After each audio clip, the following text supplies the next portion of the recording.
Good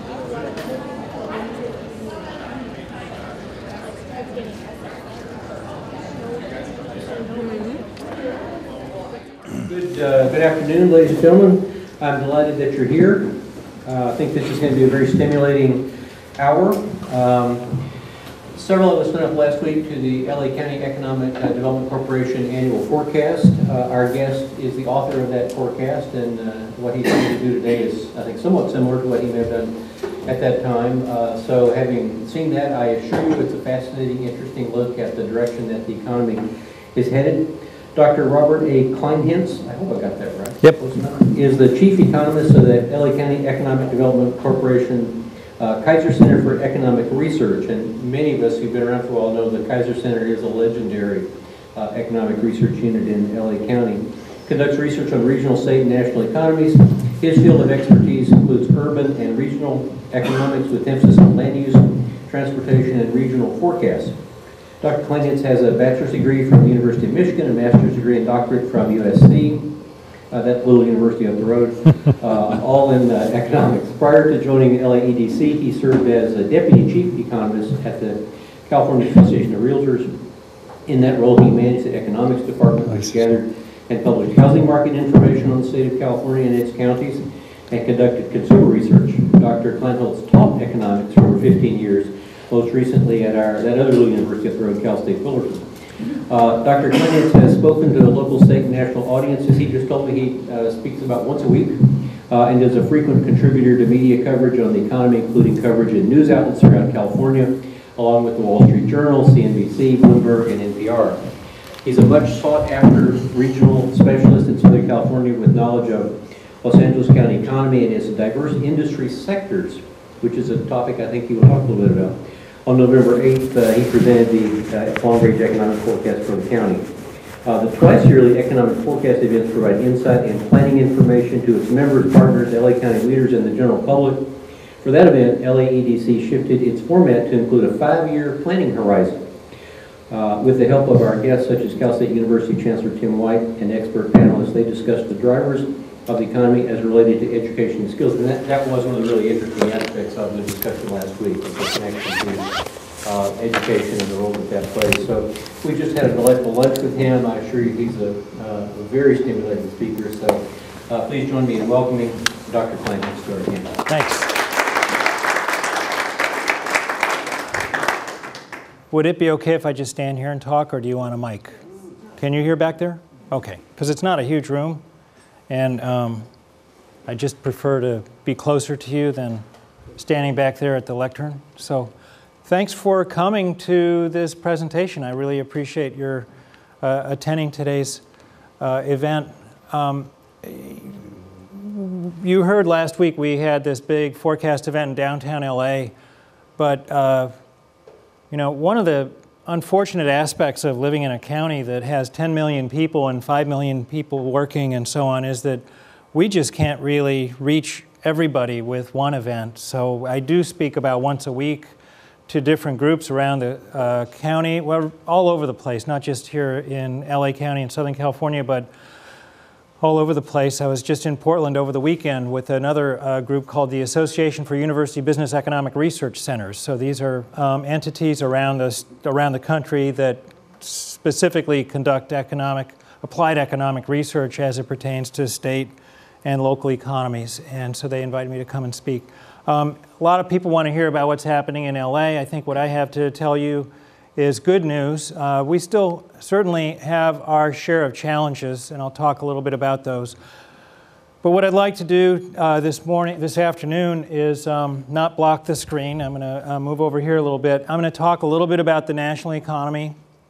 What I see is the headlines that you hear about in the news, that perhaps I can lend some insights to what's happening, a little bit about the California economy, and then I think it's very important for us to have a good understanding of what makes our local economy tick. So I'm going to talk quite a bit about that.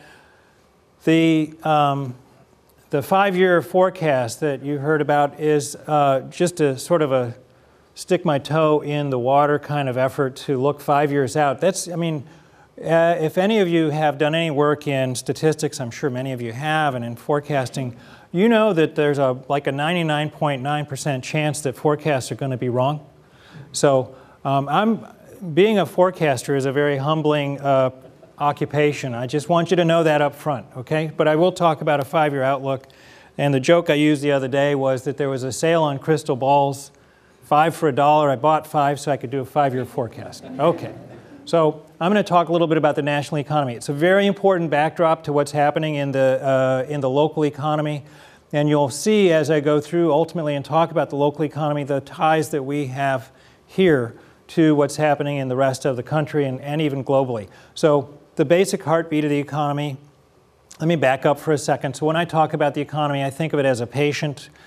We're wondering what its vital signs are. How's it performing? So these are performance indicators. GDP is the basic heartbeat of the economy.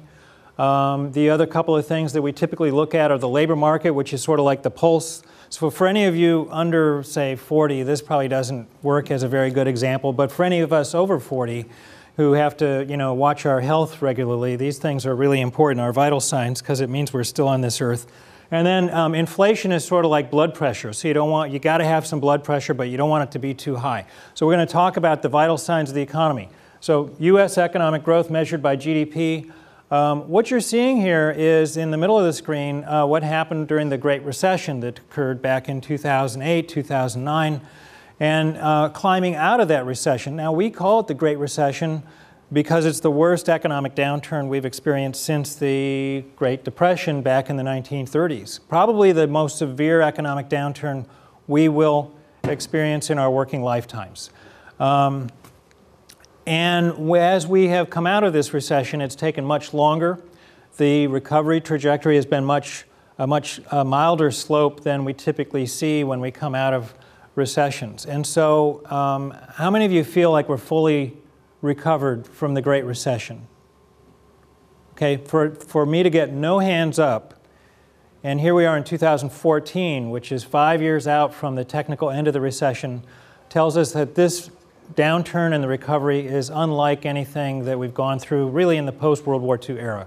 So we still sense that things aren't quite right in our economy, and I'll talk a little bit about why that is the case. But you can see in 2015 we see things picking up. Part of that pickup is due to what we think is going to be a stronger showing in the housing market. It's a very important part of the overall economy, at least at the margin. It gives us a lift. Even if all other components of the economy are doing well, housing gives us a little bit more of a lift. We expect that over the next couple of years to boost growth, not just in 2015, but also 2016 and 17. The other sectors of the economy are the consumer sector, or if we drill down beyond the overall economy, we talk about the individual sectors. The consumer sector makes up 70% of the economy. And then, of course, during the recession, consumer spending, household spending pulled back fairly sharply. It came back the following year, but it's been a slow climb to normalcy because we've lost value in the financial side of our portfolios as households. More important is housing. So fewer households have a financial portfolio other than what goes into retirement. More households can consider or will consider their house to be the main source of value or the largest asset in their portfolio. So home prices haven't quite come back yet. So that's holding spending back on the part of households. But people are back to work. Incomes are being earned. The rate of growth of incomes is somewhat weak. So there's still room for improvement there. Credit is increasingly accessible. All of these things are making consumer spending, enabling consumer spending to increase over the next few years. That's good. 70% of the economy on the rise. That's going to help. Businesses have been well positioned to expand. They've been investing in plant, more importantly in equipment, including IT equipment, software, intellectual property. All of these things are showing some pretty good-sized increases and have for quite some time, but that'll continue. So the business sector is growing. They're increasing their expenditures, but they really need the consumer sector to increase its spending for it to move to a higher level. And then the government sector, I mean, you all know what happened with state government spending during the worst days of the recession. That's turned the corner. Local spending has turned the corner, but government spending is still down. Government purchases specifically are still down, and government-related employment at the federal level is still falling and will continue to do so because of some of the budget cuts that were enacted over the last couple of years.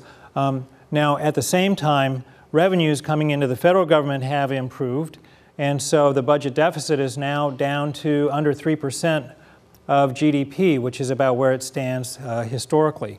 So those are the three domestic parts of the economy. The rest of the world is not just important from a macroeconomic perspective, but it's important to those of us here in Southern California because, as you'll see, the international trade and goods movement industry is one of the most important industries that we have here in the local economy. So I'll talk a little bit more about that later, and then I'll talk about the other performance indicators of the labor market and inflation in just a second. Just a quick look at the GDP, or I should say the federal budget as a percentage of GDP. That big gap that you see there back in 2009 and 2010 was the result of the federal stimulus plan. On the one hand, that increased expenditures, the red line, and on the other hand, revenues fell because unemployment and other things meant that we had less income to tax, so receipts fell. So now that gap has closed, and it's closed pretty markedly. Right now we're in a sweet spot. The next couple of years will be looking at a situation where the budget as a percentage of GDP is approximately at its long-run average. But those expenditures include entitlements such as Social Security and Medicare spending, and those numbers are going to rise near the end of this decade, and we're going to start to see this gap widen if we don't do something. That's a subject for another day. Now, let me talk a little bit about the labor market, because as by the show of hands, or the lack of show of hands, we sense that the economy is not quite back to normal. Most of that has to do with the way the labor market has performed. This graph shows employment in the national economy at the start of the recession, which is the leftmost point. So at the start of the recession, we say that employment is set to some index value equal to 100. And then as we go through the recession, jobs are lost. Those squares show the technical end of each of those three recessions that appear there. And that red line is the trajectory that we have followed in this economic cycle. And what you can see is that the recovery has been far longer than what has occurred in each of the previous economic cycles. Now, to get back to 100 means that we've recovered all the jobs that were lost during the recession. Each of those lines to the left, or the first half of the screen, show the point where all those jobs were recovered in past economic cycles. But you have to go all the way over here 6 years out before you find that in May of this year we recovered all the jobs that were lost during the Great Recession. So this recovery has been longer than anything we've gone through before. And so that's one of the reasons why people still don't sense that the economy is back to normal. And even after we recover all those jobs that were lost, we have an increase in our labor force over time, so we have to add to this in order to actually get people back or get the unemployment rate back to a normal level. Well, speaking of which, so the normal level, as the economists gauge the unemployment rate, is a little bit, somewhere around 5.5%. And so right now we're at 5.9%. Certainly there's room for improvement, and we're getting there. But notice how long it's taken for us to get in this most recent economic cycle on the far right to get back to that blue line after the recession. Again, it's a problem that we've had with this economic cycle that it was more severe to begin with. There was a financial crisis that accompanied it. And then the housing downturn affected real wealth on the part of households. All of these things happened at the same time and are contributing to a much slower recovery than we've seen in past economic cycles. Probably other things that we could talk about, but those are the big three things that are contributing to this slow recovery in the labor market. So to be sure, we are adding jobs at a fairly steady pace of a little bit over 200,000 jobs per month. That's what this graph shows. It's a little hard to read. And that sounds like a good number. Wall Street or the commentators that you hear on the television will say that this is a pretty good number. But I'll just point out as a caveat that if you look at past economic cycles, and we've come out of economic cycles with job gains. Those job gains have been more like 300,000 per month or 400,000 per month. So this recovery is there, but it's just much more muted than what we've seen in past cycles. So that's a quick tour through most of the macroeconomy. I didn't talk about inflation. Inflation's very much in check, right around 1.5% to 2%. And even the outlook over the next several years is that inflation is going to continue to be in fairly good shape. That's always a concern that people have because they see all this government borrowing, all this government debt, and they think there's got to be a connection between printing money and inflation. But it's a lot more complicated than that, as you may know. And in any case, the bottom line is that we're still looking at pretty decent inflation numbers over the foreseeable future. Now, you know that the price of oil has plunged in recent days and weeks. Just in the last few days, the stock market, as you probably saw, took a big hit. The IMF came out with a revised forecast that says that global growth isn't going to be what they thought it was going to be. And there are a few other indicators. There's concern about what's happening in the Middle East. So these sort of geopolitical concerns are not just contributing to a concern politically, but they're also hammering the financial markets at the present time. It used to be that just about every time I'd give an economic forecast, I'd finish by talking about the risks, and I would talk about the risk of a spike in oil prices and the possibility that that would drive us to, no pun intended, but lead us to some type of a recession. That threat is far less prominent today than it was even just a few years ago. If you look at the percentage of oil that we rely on, imported oil that we rely on today compared to, say, 5 or 10 years ago, it's down considerably. We're much less reliant on foreign sources for energy all the way around.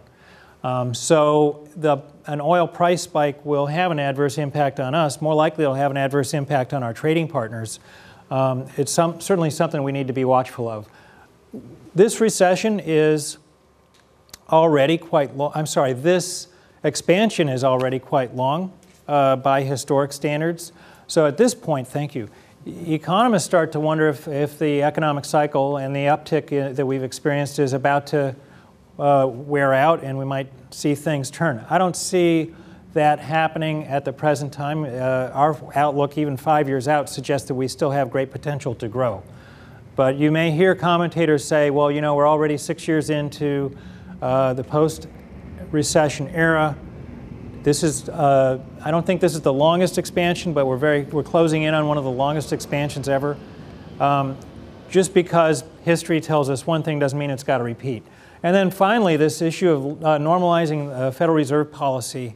So we have this policy that the Fed's engaged in that's kept long rates low and short rates low. As of this month, they're supposed to discontinue their QE3 bond buying program that has influenced long rates and has kept them low. So the question is, will they start to increase if market forces are left to their own? And then the other policy that they have to keep short-term rates low, among other things, is something called the federal funds rate, which is effectively at zero at the present time. So they've used these policies to keep rates low, to encourage businesses to invest cheap money. People will go out and borrow it theoretically. And the reason they've had to do this is because the fiscal policy, the government policies, economic policy side of things really has not been present during this recovery to help move us along. So the Fed at this point has to consider how it's going to normalize policies, how it's going to normalize rates. It has a zero interest rate right now. So suppose we did tip into a recession. The Fed would have no latitude with this particular policy measure to help right the ship and get us going again because it's already at a zero interest rate policy. So I'd like to move toward a more neutral position, but that's going to take some time, and I would expect that in 2015 and 16 they're going to be making moves in that direction. Question is how are they going to move? And so they're concerned about the unemployment or the labor market. We still have a low and falling labor force participation rate. The question is whether or not it's cyclical. If it's tied to the business cycle, then maybe there's something they can do about it, or is it structural? And I point out here that the earliest boomers hit 65 in 2011. They're 68 this year. A couple years from now, many of them are going to retire. If you take a look at this graph, you'll see that, in fact, when boomers hit 62, that's where the labor force participation rate essentially plateaued, and one would expect that it's going to decline. The long-term forecast suggests that this labor force participation rate is going to decline. A lot of that is structural, driven by the demographics, the boomers retiring, and then, of course, the millennials coming in to take their place, so to speak. So that just seems to be an unavoidable aspect of demographics and the economy over the next several years, but it does cause us concern. We had a lunch conversation where we were talking, among other things, about immigration policy, and so we have to be mindful as a country of, at some point, maybe seeing that we're not generating enough bodies to fill all those jobs domestically. We may need to consider revamping our immigration policy to accommodate a greater inflow of immigration legally in order to keep our economy going. Okay, so declining labor force participation rate is one of the many things that the Fed's looking at to try to figure out if they're doing the right thing. They're also concerned that there's a higher than normal percentage of part-timers at the present time. So this shows a very long history, and you can see some spikes there. Each of those spikes correspond to a recession-related increase in reliance on part-time workers, and then you can see that that drifts back down over time. And that's even true of this economic cycle, but it is taking longer, just as is the case in so many of these other indicators we've seen. And the question is, will we get back to that 18% long-run average?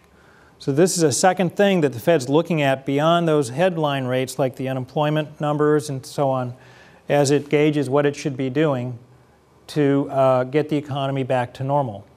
And the third thing it's looking at is wages. So wages are barely getting ahead of inflation as of 2013 and 2014. That's on the right-hand side. So green means good, so that's wages. Inflation is red. But you can see that in previous years, the typical wage was falling short of inflation. If you look over 20 years, the typical wage was essentially flat after adjusting for inflation. So one of the concerns that the Fed has is that households that rely on wage income for their spending are not able to get ahead. They're not feeling, as we already saw the sentiment expressed earlier, they're not feeling like as though the economy's out of the woods with respect to the recession. So these are the things that are keeping the Fed from moving too quickly from its current position to normalize its rates. It sees that there's still a lot of room for improvement in the labor market. So let me wrap up what I'm going to talk about with respect to the national economy. A little bit of an acceleration in GDP activity over the next year, and really that will continue over the next couple of years.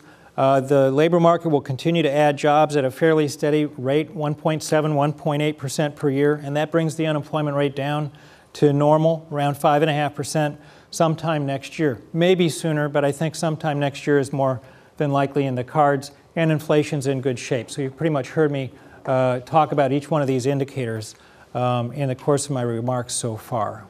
Now, are there any burning questions that you might have before I move on to talk about the state? I don't want to take a lot of time because we start a little bit late, and I want to be respectful of your time. But any quick questions? Yes? Given the problem with real wages, I don't know what monetary policy can effectively do. It seems like it's such a blunt instrument in terms of affecting labor markets, whereas fiscal policy would be much more targeted, but yet takes much longer, and with this Congress, nothing will happen. I mean, yeah. Again, I don't know, how many more levers can the Fed pull to affect real wages? I don't think it can affect real wages in a meaningful way, certainly not in an efficient or effective policy way. It's like they are not the right people to be doing this job, which is your point.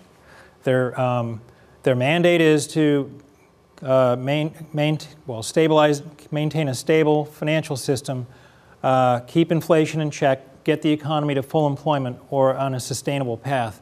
But some of this fine-tuning, if you want to call it that, to improve real wages, that's something that they're not really well equipped to do. And quite frankly, they have engaged in a number of all the stops policies because the other side of economic policy has been asleep at the wheel for these past several years. Yes? So you said that we're a 70% consumer policy, and how has that changed over time? Hasn't that increased? Aren't we more dependent on consumerism than we had in the past? And isn't that a lot more sensitive to economic fluctuations? Almost every developed economy has a much heavier reliance on the consumer sector than on the other sectors, the business sector and government sector of their economies. We're about the same. I mean, our consumer spending has historically been about roughly 2/3 of total spending in the economy. We've been a little bit higher in these last few years, but it's been a fairly stable percentage of the total. So I would not say we've become overly. Maybe when you look at the television and you can say consumerism is running rampant like never before, but as it relates to the percentage of GDP that's devoted to that, it's been about the same. Does that answer your question? Yes. Okay. So let me talk now. Oh, Mike. Since you gave this talk a week ago, the stock market's gone down about 5 to 10%, and you had mentioned the global impact. Yeah. Is that like forecasting slower growth here, or is that picking up the fact that the companies have so much of their sales and revenues overseas? It's a good question. So, the stock market's not a good indicator of the economy because it's, subject to so many other influences. Somebody like Bill Gross decides to change jobs, and all of a sudden the stock market responds rather radically. But I think that the sense is, if we're trying to connect dots, which is tenuous at best when you're looking at the stock market, the sense is that this new evaluation of the global economy, that the Eurozone is weaker than had been thought, that it may underperform, that the other major countries, including China, aren't growing as fast as they had been thought, that means that the overall global economy isn't growing quite as quickly as people thought.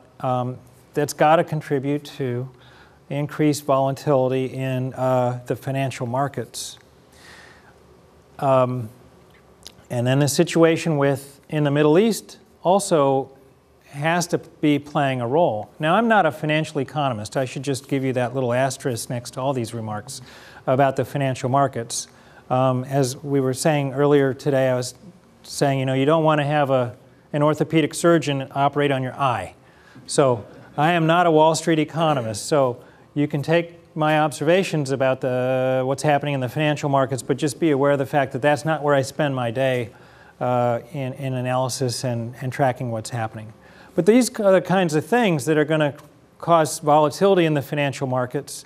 And you may have seen some commentary in the last few days saying that we've had a fairly stable trajectory in the financial markets for quite some time. Have not seen a lot of swings. This could be a period of time where we're going into more volatility than we've seen over the last several months, if not the last year or so. Okay. Yes, Mike. Could I ask you a question following up one of the other questions here? Since inflation is well under control and so low, and the Fed doesn't have many tools left, and they've been planning to raise interest rates, do you think there's some probability now that the stock market fluctuation, the situation around the world, that we might get QE4? Oh. Because they have been planning that. Right. But I think they're going to take a look at that. What do you think? Yeah. By the way, I had the good fortune to sit and listen to Ben Bernanke get in a one-on-one interview. So he's the former chairman of the Federal Reserve Bank. So maybe the most powerful position in the world, if or maybe next to the US president, depends on what your perspective is. This guy is very engaging and has a great sense of humor. So, and I guess he's going to be putting out a book. It should be a good book whenever it comes out. So he's just a regular guy, which is pretty neat. So I don't think the Fed is contemplating QE4 unless something really dire happens. It really wants to see that the financial markets are operating on their own power and are not, and the market signals that you get from the financial markets and prices everywhere are more reflective of what's happening in the marketplace, not reflecting the particular policy moves that policymakers are engaged in. So they would like very much to sort of back out of the picture and let these markets do what they do best. I think that it would require something, a real severe change of events, negative change of events for them to decide that they would want to step in and do a QE4. But you know, you make a good point. Some of these gyrations in the financial markets are probably due to traders who are responding to the end of the Fed's QE3, and they're, you know, I don't want to be any sort of a person to suggest that there's any sort of conspiracy or anything like that, but you know, they could just be upset and they may be playing around in the financial markets, I use that term carefully, and that's having a deleterious effect on stock prices and the financial markets at the present time. Okay, now let's talk briefly about the California economy so that I can move on to the local. And so there are just a few points I want to make. The first point is that the California economy is coming back quickly. It's seeing its unemployment rate come down faster than the US. The second point I want to make is that it's adding jobs more quickly than the nation. So the nation's been adding jobs at a rate of about 1.7 or 1.8% year over year for the past 2.5, almost 3 years. The state of California has been adding jobs at a rate of at least 2% over that same time period.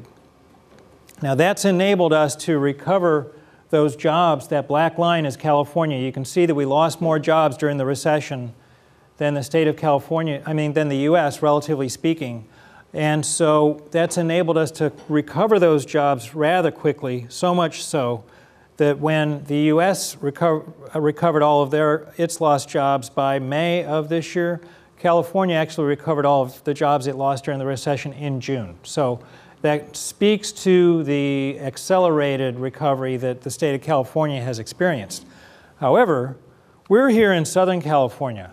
Take a look at this if you can read it. The high-flying regions of California have been up in the Bay Area and the Silicon Valley.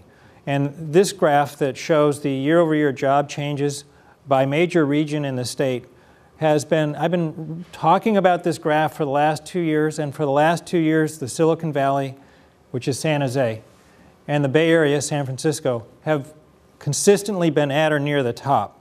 So tech-driven employment gains up there have been pulling the entire state economy forward, even when we weren't doing so well here in Southern California. Now, over the last couple of years, LA County and other nearby counties have seen job gains in excess of 2%, sort of like the state, but have not achieved the 3% and 4% year-over-year gains that we've seen up in the Bay Area. So the Bay Area is pulling the whole state economy forward a little bit faster than the rest of us. And then I don't have this slide, but I'll just point out that when you look across the industries of the state economy, just about every industry in the state is adding jobs at the present time. So these are all good signs that the state economy is doing better. So economists differentiate between recovery and expansion. You recover up to the point where you regain all the jobs that were lost, and then from that point forward, you're in an expansion mode. So at the present time, California is in an expansion mode, adding jobs over and above the previous job peak. And that's going to translate into an unemployment rate that will come down over the next couple of years. We tend to have an unemployment rate that's a little bit higher than the nation. So even if the nation hits 5.5%, we're still probably going to be somewhere in the middle 6% range when we get to a normal unemployment rate for the state. But the things that are important to consumers, income gains, this is before inflation, but income gains are going to be on the way up with personal income up. taxable sales is sort of a proxy for how people and businesses are spending their money. Okay, so the money comes in the form of income, and then it's spent in the form of sales, also up by roughly 5%, as you see there. And then building permits, I'll talk a little bit about in a little bit, but the building industry or the housing market, while it's better than it was a year ago in some ways, it's still been a very challenging market, certainly in 2014. I'll have more to say about that later. All right, so let me turn to Southern California for a moment and lead off by showing that these are unemployment rates for LA County, Orange County, and the Inland Empire, Riverside, San Bernardino. So our unemployment rate here in Los Angeles County is 8.5%. We will get a September update on that tomorrow morning from the EDD. This is a number that's not seasonally adjusted, so the labor market goes through its ups and downs during the course of a year, and a normalized sort of seasonally adjusted rate is about 8.1%. Both of those are high by the long-term norm, which is 7.7% for LA County. But it's come down, as you can see. We got as high as 13.5% during the worst days of the recession. And we're adding jobs pretty much across the board. Now, you've already heard me talk about the nation adding jobs at a 1.7 to 1.8% rate. California adding jobs at a 2.2% rate. You can see here LA County's coming in at 1.7, comparing August of last year to August of this year. That's fairly representative of what we've seen over the last few months. This is how we divide up the economy into its component industries. Administrative support and waste services sounds like a really weird name, which it is. Half of that, or no, about a third of that is temporary employment. So a big chunk of those, that 6.1% increase comes in the form of temporary employment. But there are other industries that are included there, building maintenance services and things like that, that are also seeing an improvement as the real estate related sector improves. Construction's up. You'll see in a few minutes a graph about the construction employment numbers for LA County, and you'll see that we're still a long ways away from recovering all the jobs that were lost during the Great Recession. Professional, scientific, and technical services includes a lot of occupations that require a college degree from a place like Cal State Long Beach. So you've got professional occupations like architecture, engineering, the legal profession, there's IT consulting. These are all examples of the kinds of occupations and industries that are part of that professional, scientific, and technical services. We've been hearing for a long time that this recovery has been a minimum wage recovery, that most of the jobs that are being created are minimum wage jobs or entry-level jobs. There is some truth to that, but that's not the entire picture. You'll see some numbers in a few minutes, but down here under leisure and hospitality, that's hotels, food and beverage establishments. We're definitely seeing job gains happen there. The percentage is smaller, but a much bigger industry. And then retail trade is up 2.5%, another area where you've got a lot of entry-level jobs. So to be sure, we're adding entry-level jobs, but we're also seeing big gains in jobs that typically require at least a college degree. Educational services refers to private education, not public. And then, of course, healthcare and social assistance includes a sizable number of skilled occupations, some of which require at least an undergraduate, if not advanced degree. So you can see that we're pretty close to firing on all cylinders. Down at the bottom, the red bars correspond to manufacturing, which has seen a trend decline for 30-plus years. Although some select industries are seeing job gains. We'll see that in a little bit.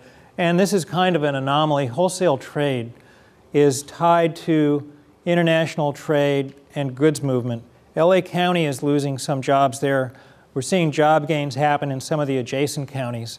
So it may be that the industry is shifting, and the thought is that it's probably shifting to the Inland Empire where there's space. So the bottom line here, there are more green bars than red bars. So we're seeing most of the industries adding jobs. I'll spare you the other counties and just tell you that the other counties, Orange County and the Inland Empire, have pretty much the same profile, adding jobs in virtually all the same industries. Construction's very close, if not at the top. Professional, scientific, and technical services as well. And healthcare is also at the top. when we, as an economic development organization, look at industries, we're very interested in the industries that are going to grow the local pie. So we call those export-oriented industries. Then there are other industries where the pie gets reallocated, gets served up to everyone in this room, but it's not getting any bigger. Those are the local industries. So I've got retail and medical down there as some examples of local serving industries, and a good part of leisure and hospitality, the food and beverage, and so on. So when we look at growing the pie, we look at these industries, trade, entertainment, and so on. Let's talk a little bit about each of these. The transportation and warehousing component of the goods movement industry is in recovery. So this shows for the broad 5-county metropolitan area that if you look in the middle, 2009, you can see a big drop-off in employment. And then things started to come back. We're not quite back to recovering all the jobs that were lost during the recession, but we're well on our way. Well, take a look at this next graph. This shows the number of containers that go through the Port of Los Angeles and Long Beach. And prior to the recession, we had almost 16 million containers. That's 2006 and 7. 2009, same year we looked at a moment ago, the low point, there were under 12 million containers. Now we're approaching those pre-recession levels. This year we expect to see 15.4. Next year we're probably going to hit or exceed the pre-recession peak. So the goods movement industry is recovering. But what's driving this? Well, imports are being driven by consumer spending, among other things. Maybe you could say being driven by the overall rate of growth in the economy. And you saw that we have an okay but not a great rate of growth in GDP. So that's a very important reason why we haven't seen any sort of breakout growth in this local industry. It's going to improve as our national economy improves and as the economies of our trading partners improve. Motion picture and sound recording is the next industry I want to touch on.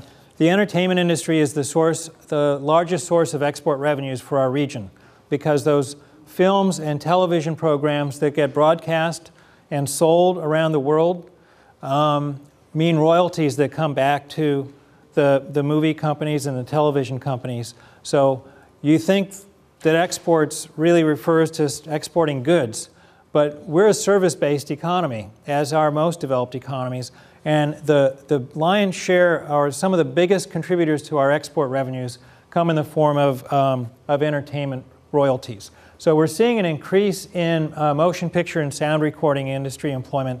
This is the leading indicator for the entire industry. And the interesting thing about this is that we've seen a big drop-off in employment nationally, even as at the same time we've seen an increase here locally. So I guess you could say we're getting mixed signals, because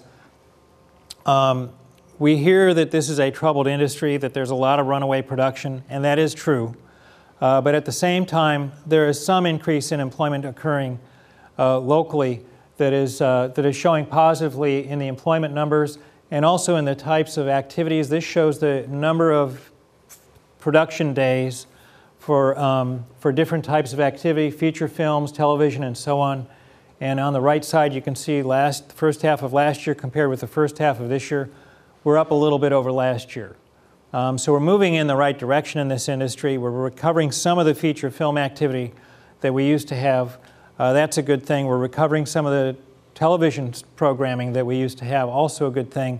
And then with the advent of Yahoo and YouTube and things like that, there's all sorts of other types of video production and recording that take place here locally. And there's also commercials showing up in here, so it's a big part, especially as you close in on, believe it or not, as you close in on Super Bowl Sunday.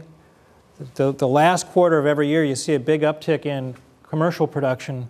That's commercials, in part because they're going to be making those in advance of Super Bowl Sunday. Go figure. Okay, manufacturing. We've got the largest number of manufacturing jobs of any county in the United States. Did you know that? Okay. People don't know that.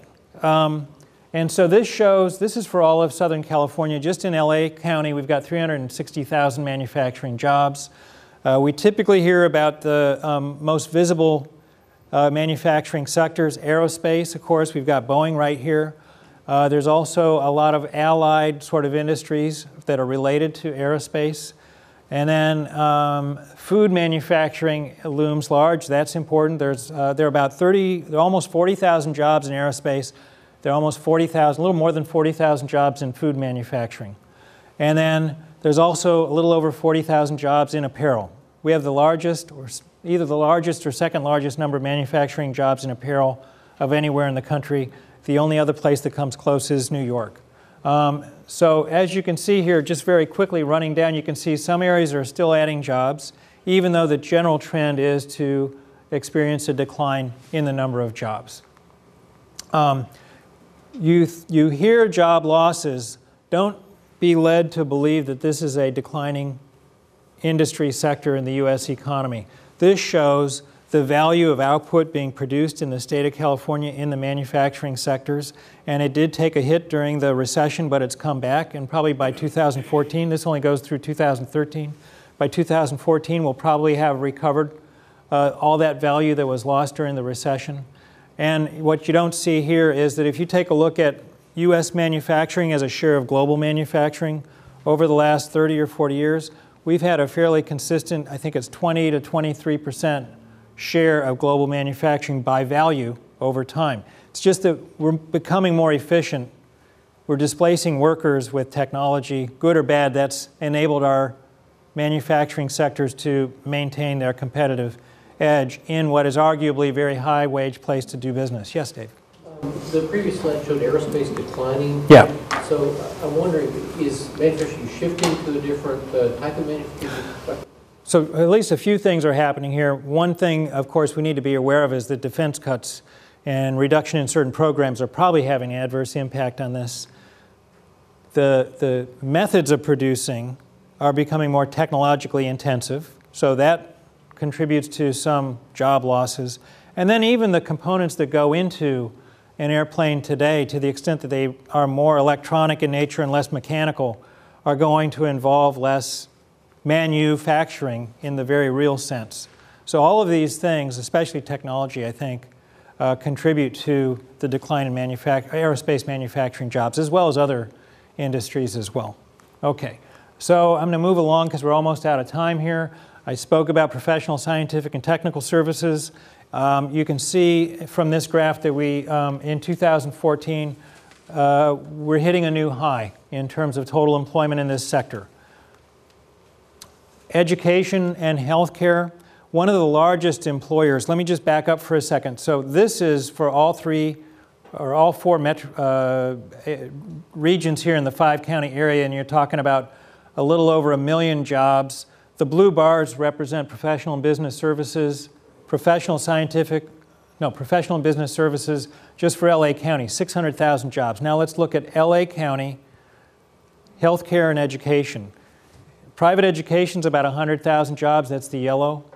Hasn't really gone anywhere over the last few years. But even through the recession, healthcare has added jobs, and that's the blue bars.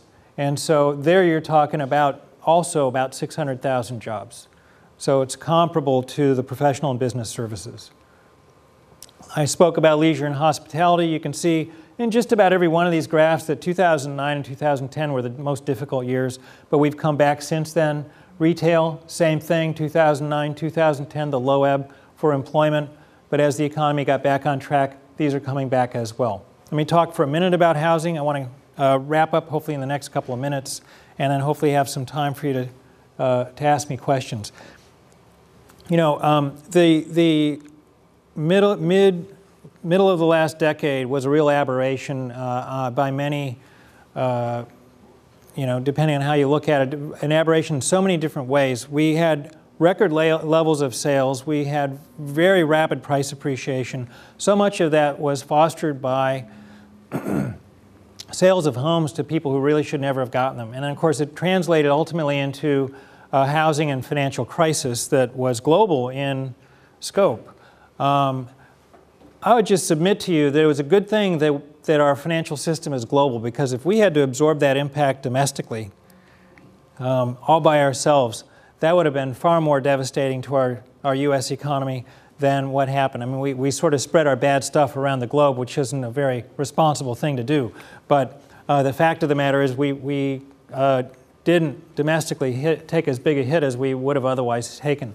Well, so take a look at this. This shows home sales. And back here, this is roughly the level of home sales that prevailed back during the housing boom. And this is for the state. Right now, so this period right here, you're looking at home sales in excess of 450,000 units, okay? Right now we're seeing home sales a little under 400,000 units, and the long-term norm is a little over 400,000 units.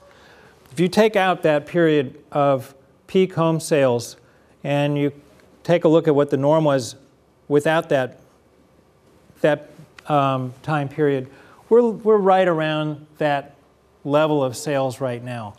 My point is that we have to ask ourselves whether we should be looking at that past peak as something we want to achieve, or is there a different definition of normal that we should be looking at? And I think the level of home sales we have, while it's still probably lower than is really genuinely normal, we're probably not too far removed from that. And even the single-digit price appreciation that we've seen recently is probably closer to what we would expect over the longer run than the double-digit price appreciation that we had in 2012 and 2013. I'm not really doing justice to housing having to move along, but you can see the price changes as well as the median prices for all homes in the LA County and other adjacent county regions just by looking at this graph. And the LA County median home price back in the last decade hit a peak over $600,000. So we certainly don't want to set our sights on that anytime soon. But having said that, we've recovered a lot of lost value rather quickly over the last few years. But I think it's going to be a more subdued move over the next few years going forward. Housing is so important to the next couple of years. I just want to talk a minute about it. This is LA County, the number of building permits. You can see how low they fell during the recession. We should get back to close to normal levels in 2015 if all goes well. This has been a very tough year for us to forecast the housing market. We basically have downgraded virtually all of our forecasts for building permits and other related stuff for this year and for next year. That's reflected here. And the same is true for Orange County, also seeing a comeback, but not as robust as we thought we were going to see. Even as recently as back in February. This year has just not played out. But now look at the Inland Empire. I don't know if any of you live out in the Inland Empire, but that's where we've got land where we can build. And back before the recession, we were seeing upwards of 50,000 permits and 50,000 homes built per year. Going forward, it's going to be a long time before we get back to those levels if we ever do. Okay, and so construction employment is going to take some time to come back. That's the bottom line. Okay, a couple of quick words about this region of the LA County economy. It's called the Gateway region, as you may know. And you can see that as of 2013, we nearly recovered all the jobs, the almost 600,000 jobs that are part of this region. So by 2014, one would think that we should be able to report, say, next year, that 2014 will have been the year where we've moved from recovery into expansion. And this is an ugly graph, I apologize, but if you look at the blue bars and the red bars are the 2008 job counts by industry, and the 2013 the red bars are the 2013 job counts by industry. So you can, if you just turn your head a little bit, I can see you doing that, you'll see which industries really took it on the chin during the recession and which are finally coming back. That includes education and healthcare, as you saw, mostly healthcare, and then professional and business services. Just gives you a feel for how the local industries have fared through the recession, where they stand now relative to that point. Okay? And the unemployment rate in Long Beach is coming down. I won't go into it, but these city unemployment rates are very unreliable. So it's all we got, so I'm reporting it to you. The trend is good, even if the numbers are a little bit questionable. And so we expect that the whole region is going to continue to add jobs this coming year, 2015. led by many of these same industries that I've been talking about all along. And so what I think I'm going to do, is jump into a 5-year outlook. It'll take me 2 minutes, and then we can stop. You can ask me questions if you want, or if you need to leave, that's fine too. So the bottom line is the 2015 through 2017 should be years where the national economy grows at 3% or more. And in turn, that's going to be driven, as I've already alluded to a few times, by a surge in housing. So if that surge in housing doesn't happen, then we see growth rates that are more like the 2.5% to 3% growth rates that are expected over the next, that are expected this year, or next year, I mean. So even though it says 2.8% growth from 2015 to 2019, you've got above 3% growth in 15, 16, 17, and then it slows down in 18 and 19. That's kind of what we see happening. But the labor market keeps improving, inflation stays in check, the state economy grows at a faster rate than the national economy over these next several years. Technology and a few other key industries are going to pull us along, and that brings the unemployment rate statewide down. So we think that there is some acceleration out there over the next 2 or 3 years, slowing down in the last part of the decade. It's going to benefit both the U.S. and the state economies. And these are the housing numbers that we're basing a lot of this on. So those are some pretty big increases in the next 5-year cycle or time interval compared to the last 5-year interval. Okay? And then locally, we expect that job gains will continue. Question is, when are we going to recover all the jobs that were lost here in Los Angeles County? The answer is probably going to be in 2015. And very familiar story, construction and some of these other key industries are going to be leading the way. So I think on that note, okay, 2 more points. Huge changes in demographics, as you probably are very much aware. And they're kind of represented here, 2014 and 2024. Large numbers of boomers will be retiring by 2024. And the millennial generation at the national level, it's equally large, if not a little bit larger than the boomer generation, will be and has already moved into the ranks of the workforce. But it raises a bunch of questions about how we're going to be able to sustain entitlement programs, a whole variety of other things. Let me just move along here. This is a very cool thing to observe, the rate at which technology has been adopted by the American consumer. So electricity, when it was introduced in 1873, took 46 years to make its way into 1/4 of American households. All the way at the right side, you see that when the internet was made public, I guess you could say, in 1991, it took 7 years to get a 25% penetration rate. Things are happening so quickly. One of the reasons I'm here today is we're trying to see synergies between education at all levels and employers. And with the speed of technology driving so much of what we all do, it's really incumbent upon us, that is to say people in academia and people in industry and in other parts of the local economy, to be more engaged with each other so that we can stay on track with this very rapidly changing and even accelerating pace of technology. We are in a global economy. We're increasingly integrated with this global economy. Our local Long Beach community, LA County, Orange County, and the better we're able to integrate and stay on track with these rapid changes, the better. So I think on that note, I'm going to stop because I apologize. I ran a little bit over time. And then say thanks for your time and attention. If you got to go, please go ahead and I'll stick around for some questions for a little bit. Thanks.